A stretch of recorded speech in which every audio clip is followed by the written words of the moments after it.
오늘 우리가 함께 살펴볼 그 성경의 인물은 스데반입니다. 많이 들어보셨죠? 사도행전에 스데반이라는 인물이 언제 처음 등장하냐면 사도행전 오늘 저희가 읽은 바로 앞장인 6장에 처음 등장합니다. 초대교회가 7명의 집사님을 세워요. 그때 처음으로 이제 스데반이라는 사람이 등장을 하는데요. 초대교회에 있었던 이 집사님들의 역할이 뭐냐면 초대교회에 가난한 사람들이 많이 몰려온 겁니다. 그래서 아무래도 그 가난한 사람들을 섬기다 보니까 여러 가지 일들이 많아진 거예요. 교회가 해야 될 일들이 많아진 겁니다.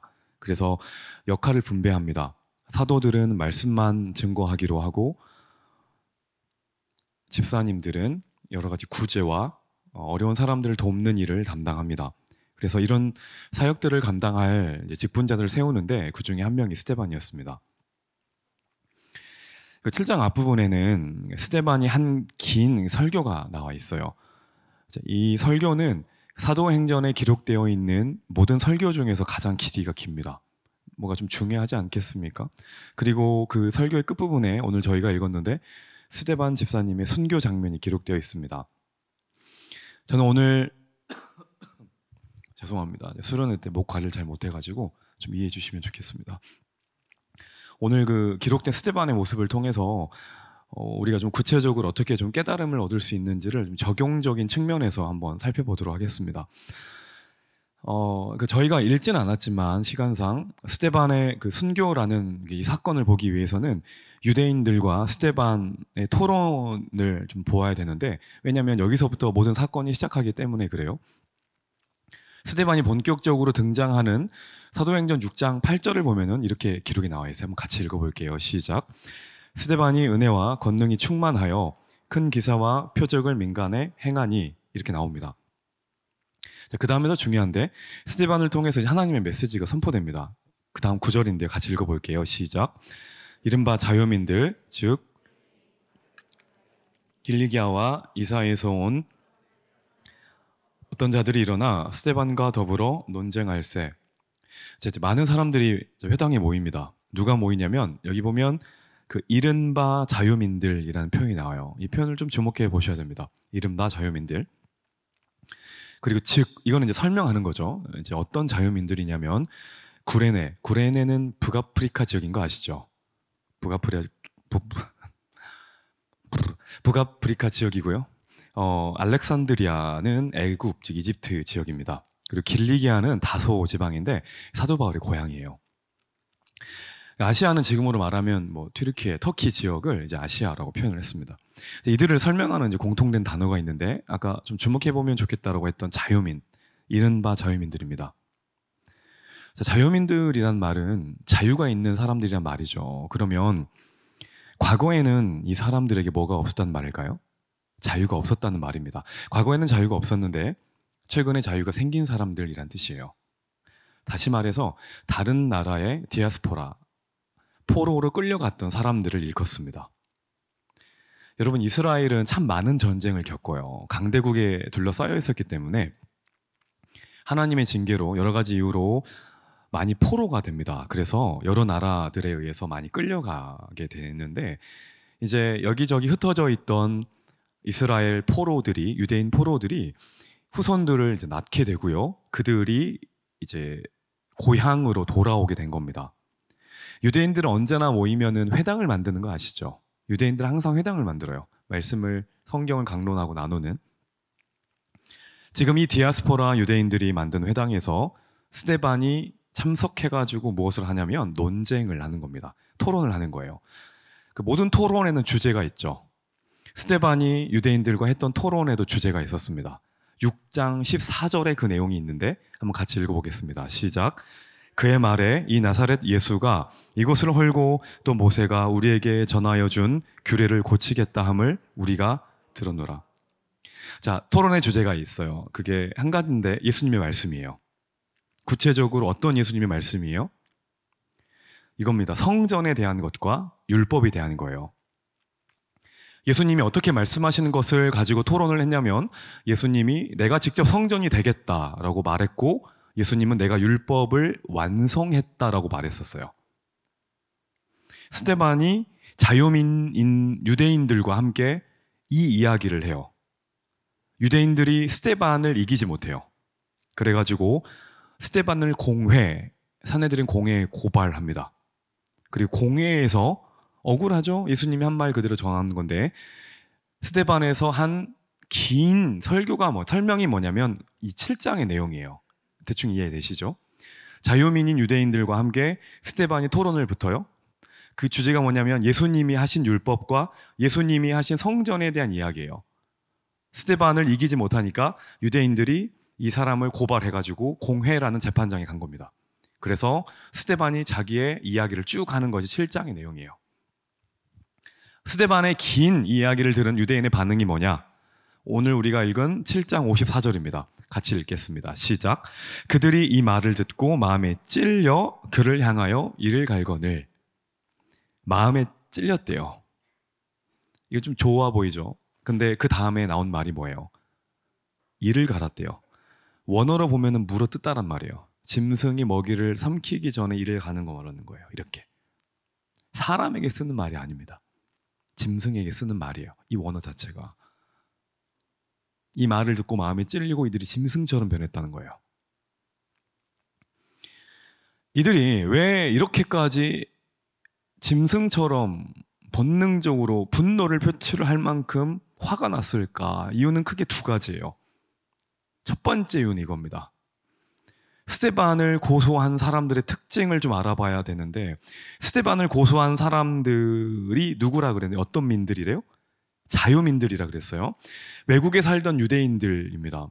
자, 이 유대인들에게는 목숨과도 같은 게 두 가지 있었어요. 첫 번째는 예루살렘 성전과 또 하나는 뭘까요? 모세의 율법입니다. 여러분 꼭 기억하십시오. 이걸 이해하면 구약 성경을 이걸 알면 이해하기 편한데 유대인들에게 있어서 고추고도 못 바꾸는 거는 이거예요. 예루살렘 성전과 모세 율법이에요. 요거 건들면은 이제 얘네들 뒤집어집니다. 왜냐하면 이것이 자기의 선민의식을 형성하는 정체성이거든요. 우리는 유일하게 모세 율법을 받은 자들, 그리고 우리를 통해 하나님의 성전이 세움을 받은 자들이잖아요. 모세 율법과 예루살렘 성전은 이들의 정체성이었습니다. 그런데 스데반이 뭐라고 말하냐면 자신들이 전부라고 여기고 생명처럼 여기는 예루살렘 성전과 모세의 율법에 대한 이야기를 유대인들의 관점에서 하지 않고 누구의 시각에서 말하는 거예요? 예수님의 관점에서 말하는 거예요. 자, 그러면 이걸 알아야겠죠. 예수님은 도대체 예루살렘 성전과 모세 율법에 대해서 뭐라고 말하냐? 먼저 예루살렘 성전에 대해서 뭐라고 말했어요? 성전을 헐어라. 내가 3일 만에 어떻게 한대요? 일으키리라. 성전 의미 없다 이거예요. 이제는 이 건물이 성전이 아니라 예수님 자신이 성전이라는 선포입니다. 그리고 예수님이 모세의 율법에 대해서 뭐라고 말하냐면 예수님이 율법을 폐하러 온 게 아니라 어떻게 하러 왔대요? 완성하러 왔대요. 이제 이게 기가 막힐 노릇인 거예요. 율법을 폐하러 온 건 당연한 거고 그럼 말이 안 되는 거고 그럼 지키러 와야지. 자기가 완성하러 왔대요. 종결자래요. 율법의 종결자래요. 시작과 끝이래요. 율법의 마침, 목적이 되었다고 이야기를 하는 거예요. 그러면서 너희들이 유대인들에게 말하는 겁니다. 너희들이 아무리 이 율법을 지키려고 해봐라. 모세 율법을 지키려고 해도 네가 지켜지더냐? 이거 안 되지 않냐? 내가 이 율법을 다 이루었다. 그러니까 너희들이 이제 구원을 받을 방법은 모세의 율법을 지키는 게 아니라 누굴 믿어라? 나를 믿어라는 겁니다. 이게 새 율법이다. 새 계명이다. 새 계명을 너에게 주노니라는 겁니다. 다시 말해서 스데반은 유대인들에게 있어서 영린과도 같은 가장 중요하게 여기고 건들면 안 되는 예루살렘 성전과 모세의 율법을 완전히 다르게 해석을 하는 겁니다. 누구의 관점이냐면 그들이 십자가에 달려 죽게 만든 예수님의 관점으로 이해를 하고 설명을 하는 거예요. 십자가 트라우마. 진짜 성전이 무엇이고 진짜 구원이 어떻게 이루어지는지에 대한 진리를 선포했습니다. 근데 들릴까요? 안 들릴까요? 안 들리죠. 안 들립니다. 자기가 전부라고 믿고 있는 것들을 부정하는 거니까 들리지 않아요.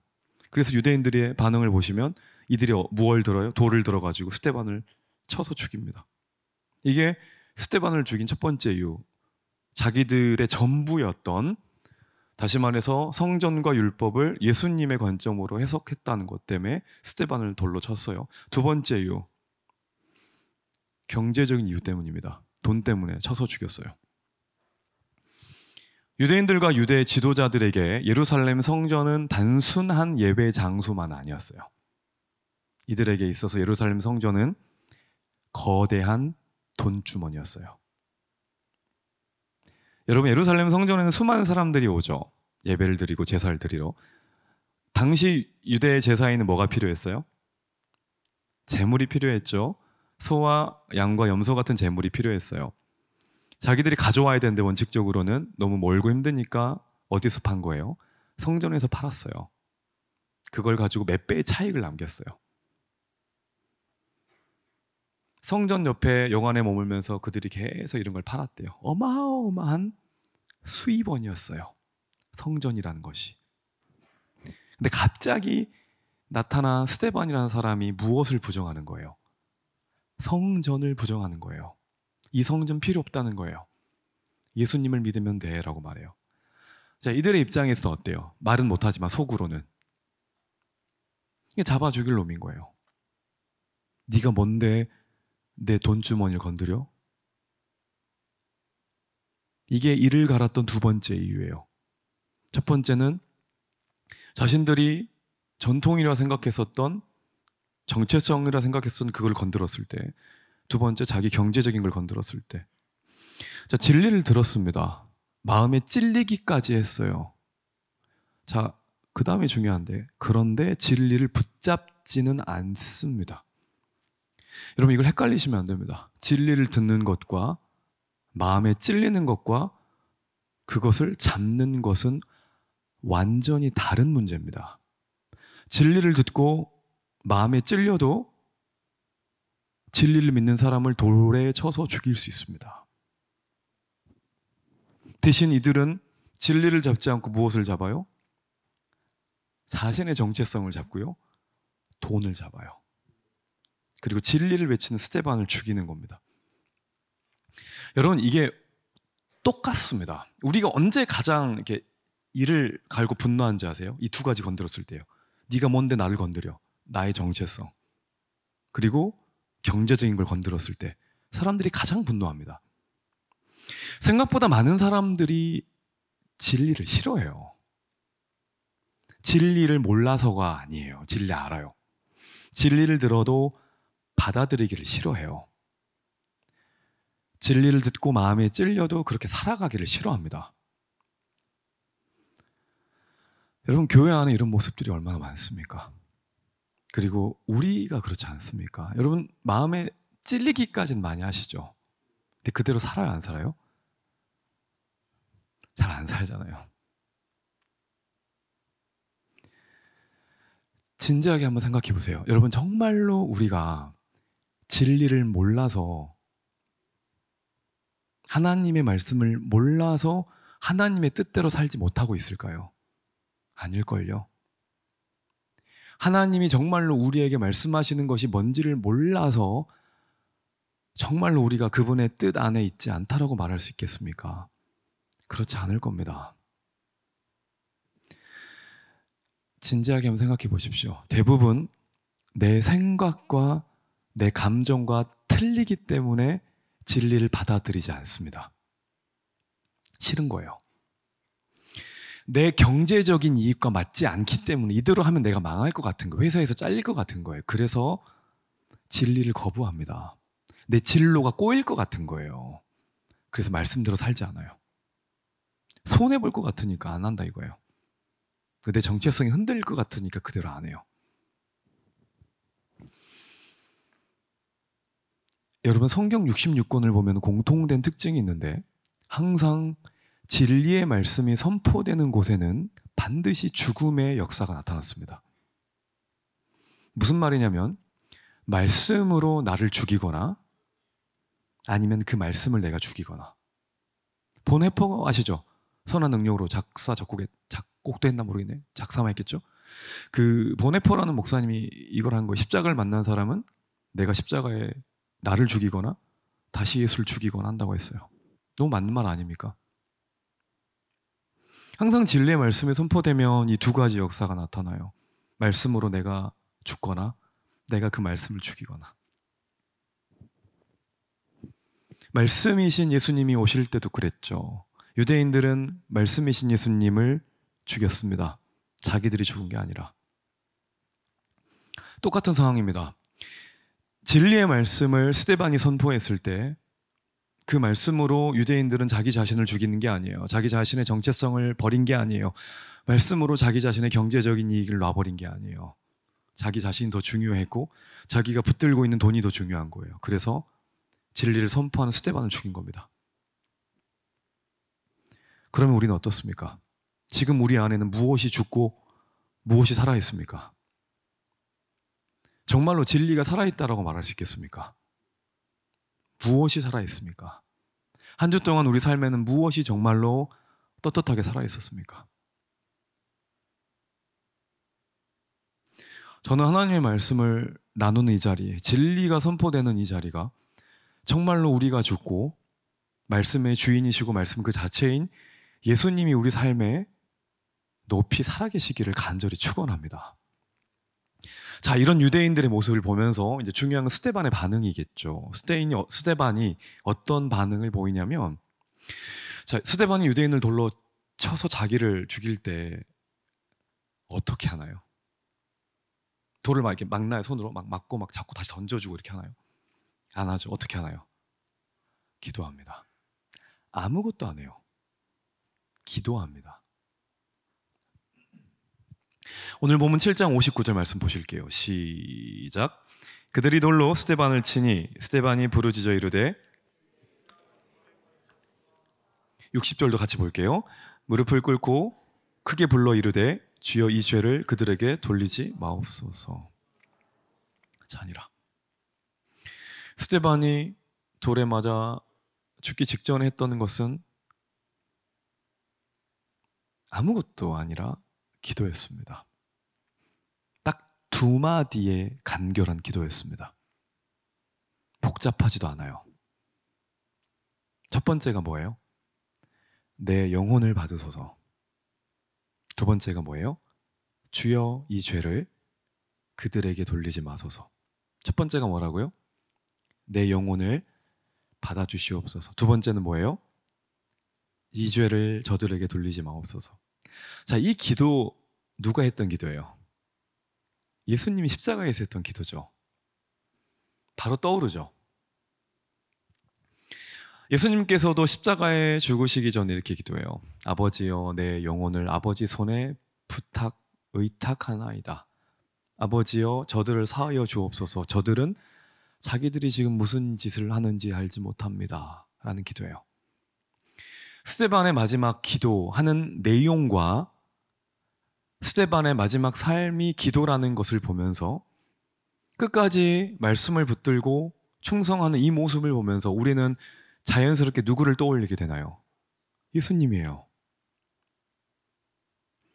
여러분, 이 모습이 하나님께서 우리를 지으시고 우리를 이 땅에 보내신 목적입니다. 스데반이 이걸 보여주는 거예요, 삶으로. 나의 삶을 통해서 무엇을 나타내라는 거예요? 누구의 모습이요? 예수님의 모습이요. 하나님의 형상을 드러내라는 거. 이것이 우리 삶의 목적이라는 겁니다. 스데반은 자신의 삶을 통해서 하나님의 형상이죠. 정확하게는 예수님의 모습을 드러냈습니다. 예수님을 생각나게 했어요. 이 기도를 듣고 조용히 기도하는 모습을 보면서 스데반을 돌로 쳐 죽였던 수많은 유대인들이 누구를 생각했겠냐고요. 예수예요, 예수. 자기들이 십자가에 못 박아 달아 죽었던 그 예수가 생각났을 거라고요. 여러분, 우리도 똑같습니다. 왜 하나님이 우리를 이 땅에 부르셨냐? 왜 지으셨냐? 우리의 삶을 통해서 누굴 나타내라고요? 예수를 나타내라고요.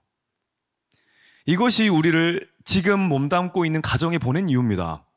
이것이 우리가 지금 다니고 있는 학교를 출석하는 가장 큰 이유입니다. 이것이 지금 우리가 회사를 다니고 있는 가장 큰 이유예요. 하나님이 사람을 만드실 때 동물과는 다르게 만드셨어요. 그 차이가 뭐냐면 사람은 누구의 형상으로 만드신 거예요? 하나님의 형상으로 만들었어요. 그 어떤 다른 피조물도 하나님의 형상으로 만들었다고 기록하지 않아요. 유일하게 사람만 하나님의 형상으로 만들었어요. 창세기 1장 27절에 이렇게 나와요. 하나님이 자기 형상, 곧 하나님의 형상대로 사람을 창조하시되 남자와 여자를 창조하시고. 여기서 말한 하나님의 형상은 외모가 아닌 거 아시죠? 하나님은 영이니까 외모가 없습니다. 그럼 성경이 말하는 하나님의 형상이 뭐냐? 하나님의 성품입니다. 성품. 온유하심, 거룩하심, 창조주, 그분의 신실함, 이런 하나님의 성품을 다른 피조물이 아니라 오직 인간에게만 불어넣어 주었다고요. 그래서 동물에게서는 하나님의 속성을 찾아볼 수 없습니다. 하나님의 거룩한 모습, 하나님의 지적인 모습, 하나님의 신실한 모습을 찾아볼 수 없다는 거예요. 이런 얘기 들어봤어요? 저 강아지는 되게 거룩한 강아지인데? 이런 건 들어보셨습니까? 여러분 집에 강아지 거룩하던가요? 이상하죠? 우리 강아지는 되게 신실한데? 이상하죠? 우리 고양이는 되게 창조적인데? 이런 말이 안 맞잖아요. 그러니까 어떤 피조물도 하나님의 속성을 붙였을 때 말이 안 맞는다고요. 이 형상이란 단어에서 꼭 기억해야 될 게 있는데, 이 형상이란 단어의 의미입니다. 여러분 구약 성경은 히브리어로 기록된 거 아시죠? 신약 성경은 헬라어로 기록되어 있습니다. 그리스어로 기록되어 있어요. 예수님이 이 땅에 오시기 250년 전에 히브리어로 기록된 구약 성경을 신약 성경의 언어인 헬라어로 바꾼 적이 있어요. 왜냐하면 예수님이 이 땅에 오시기 전 250년 전에는 헬라어가 오늘날의 영어처럼 국제어였기 때문에 그래요. 그래서 다른 사람들이 구약 성경을 읽기 위해서는 히브리어를 모르잖아요. 그러니까 번역을 해놓은 겁니다. 거기서 하나님의 형상이라는 단어를 헬라어로 번역하면 어떻게 되느냐? 이콘이란 말이 됩니다. 좀 익숙하죠? 이콘이란 말에서 뭐가 나왔을까요? 아이콘이란 말이 나왔습니다. 영어 단어. 자, 여러분 이 컴퓨터 아시죠? 컴퓨터를 키면 바탕화면에 뭐가 떠 있어요? 여러 가지 아이콘들이 떠 있죠. 작은 심볼들을 이제 아이콘이라고 하는데, 아이콘을 클릭하면 뭐가 나와요? 그 원래 프로그램이 실행이 되죠. 여러분 아이콘 자체는 사실 진짜가 아니에요. 본체가 아닙니다. 아이콘을 클릭하면 진짜가 나오게 되어 있는 진짜의 형상을 아이콘이라 그래요.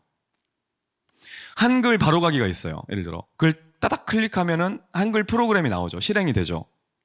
다시 말해서 우리 하나님은 저와 여러분들을 무엇으로 부르셨다는 거예요?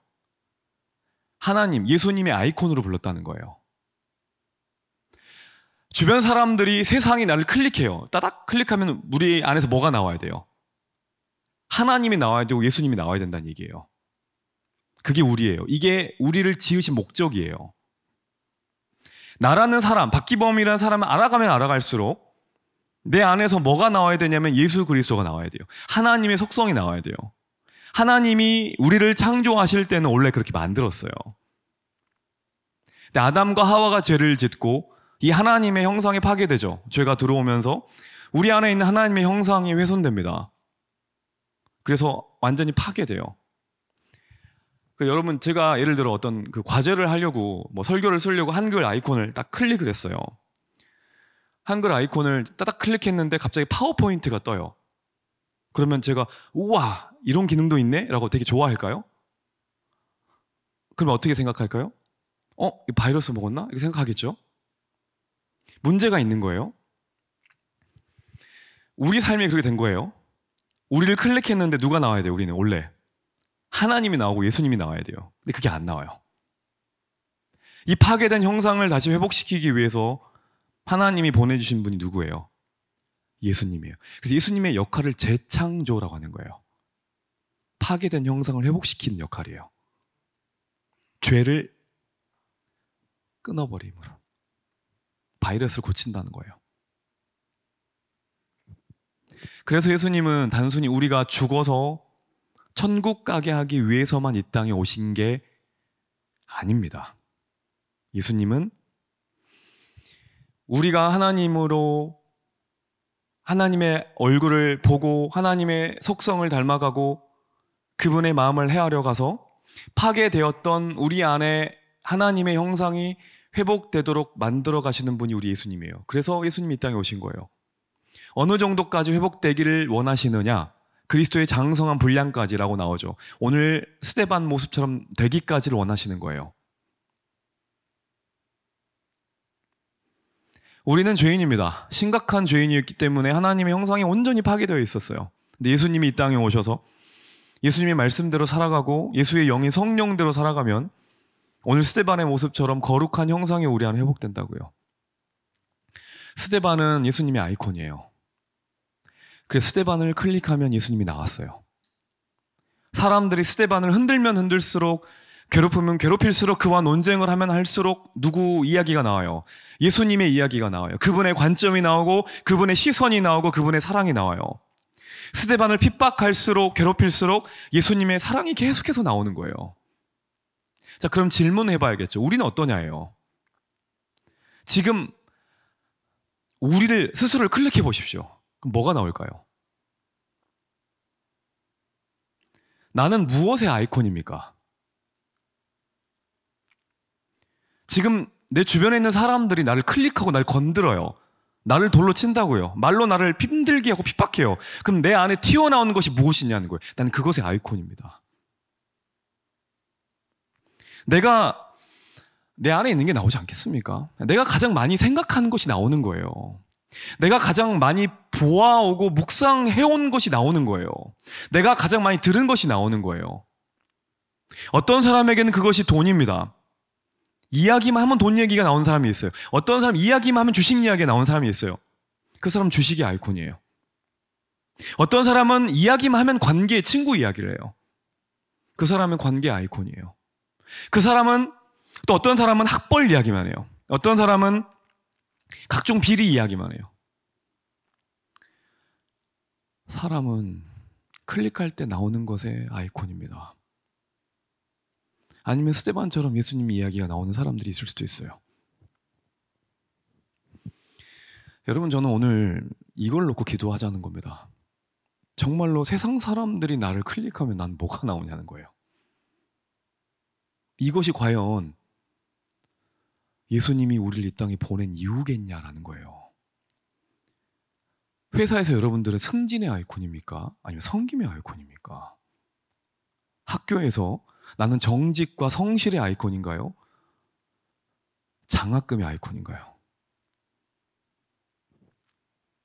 하나님, 제가 속한 회사에서, 제가 있는 가정에서, 저를 보내신 직장에서 예수님의 아이콘이 되게 하여 주시옵소서. 이 기도가 나와야 됩니다. 그래서 세상 사람들이 나를 클릭하면, 그들이 나를 건들면 나에게서도 예수님이 나오게 하여 주시옵소서. 여러분, 하루하루 살면서 특히 코로나라는 어떻게 보면 모임과 떨어져 있는 그 기나긴 시간을 보내면서 여러분들은 무엇을 느꼈습니까? 저는 이걸 많이 느꼈어요. 저는 아이콘은 예수님이에요. 왜냐면 목사니까. 제 아이콘은 예수입니다. 근데 클릭하니까 예수님이 안 나온다는 걸 알았어요. 제가 코로나 때 깨달았던 건 그거예요. 집에서 아내가 저를 클릭합니다. 집에서 제 아들이 저를 클릭해요. 그러면은 아이콘이 예수님인데 예수님이 나와야 되잖아요. 근데 안 나오더라고요. 제 혈기가 나오고 제 욕심이 나오고 제 짜증이 나왔어요. 완전히 바이러스 먹은 컴퓨터 같았어요. 제가 정말로 확실하게 깨달았어요. 나는 예수님의 아이콘이 아니구나. 나는 정말로 이 모습이 내 진짜 모습이구나라는 걸 참 많이 깨달았습니다. 다시 한번 질문 드릴게요. 여러분들은 어떻습니까? 주변에서 여러분들을 클릭한다고 했을 때, 자극한다고 했었을 때 정말로 예수님이 나오십니까? 사람들이 왜 그렇게 교회 욕을 많이 할까요? 왜 그럴까요?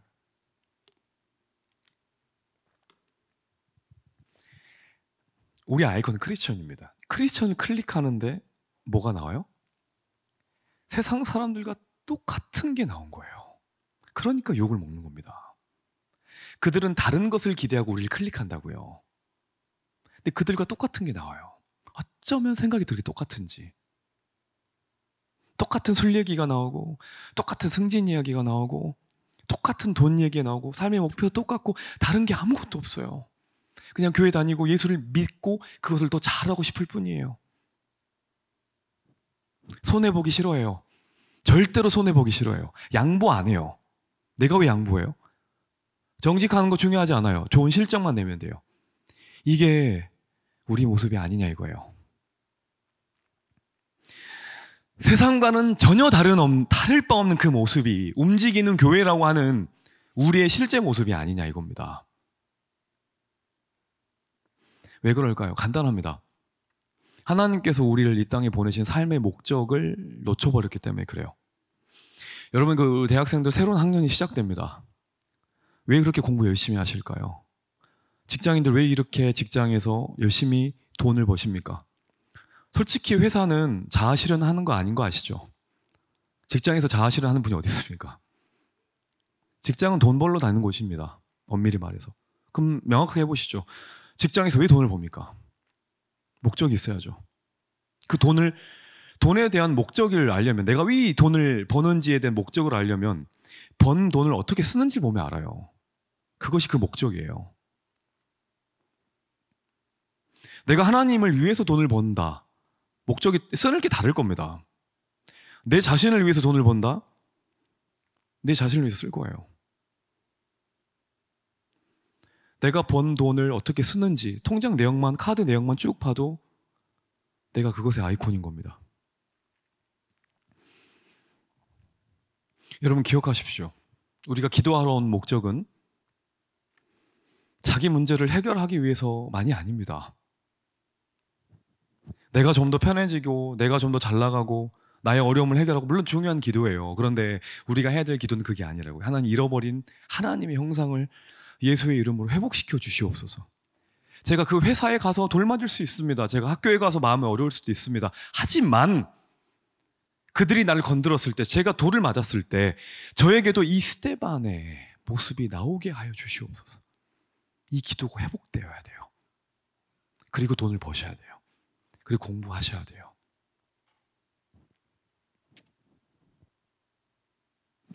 여러분, 그래서 하나님이 이 기도를 들어주시고 우리에게 행하시는 일이 뭔지 아세요? 고난입니다. 고난. 시련.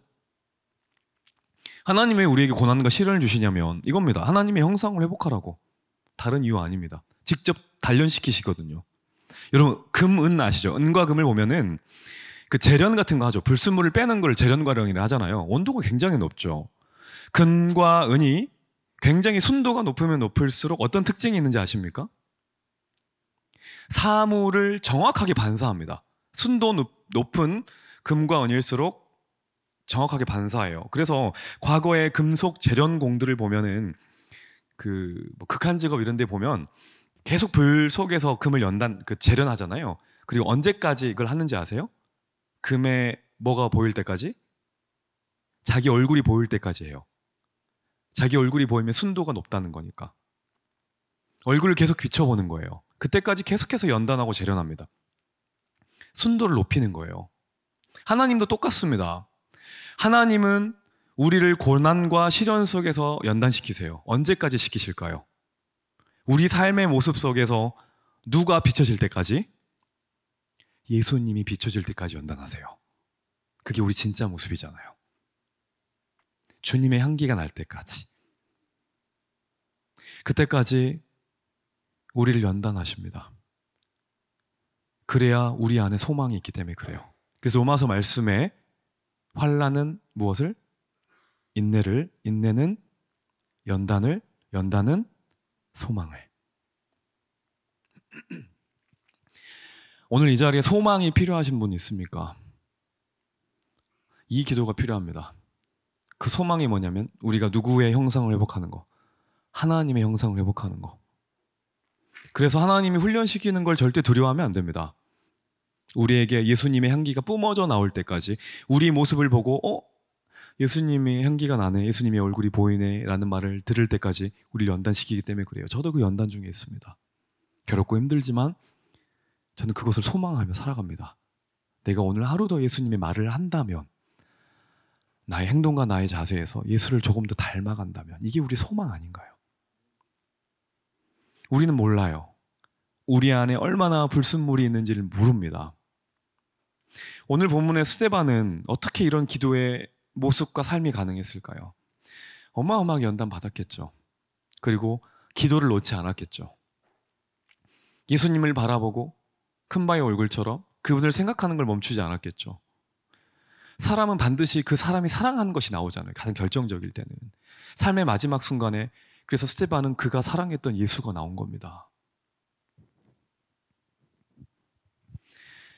여러분, 하나님이 우리를 지으신 목적과 우리를 이 땅에 살게 하신 목적을 꼭 기억하십시오. 그러면 이 땅을 살아갈 때 그렇게 크게 힘이 들지 않을 겁니다. 직장에서 힘드시죠? 공부하는 거 힘들 겁니다. 그래도 소망 가운데 일을 할 수 있게 될 겁니다. 그것이 뭐냐면 내가 예수를 닮아가는 겁니다. 하나님은 우리에게 하나님의 아이콘 역할을 하라고 우리가 있는 곳으로 보냈어요. 그래서 세상이 나를 클릭하면 예수님이 나와야 됩니다. 사람들이 나를 사귀면 사귈수록 알면 알수록 예수님이 생각나는 사람이 되셔야만 해요. 그런데 난 너만 보면 술집이 생각나. 난 너만 보면 뭐 클럽이 생각나. 이런 머리 아픈 겁니다. 나는 너를 좋아하진 않지만, 그리고 난 교회에 대해서 관심 없지만 너와 교제하고 너를 보면은 진짜 교회가 뭔지 궁금하긴 하다.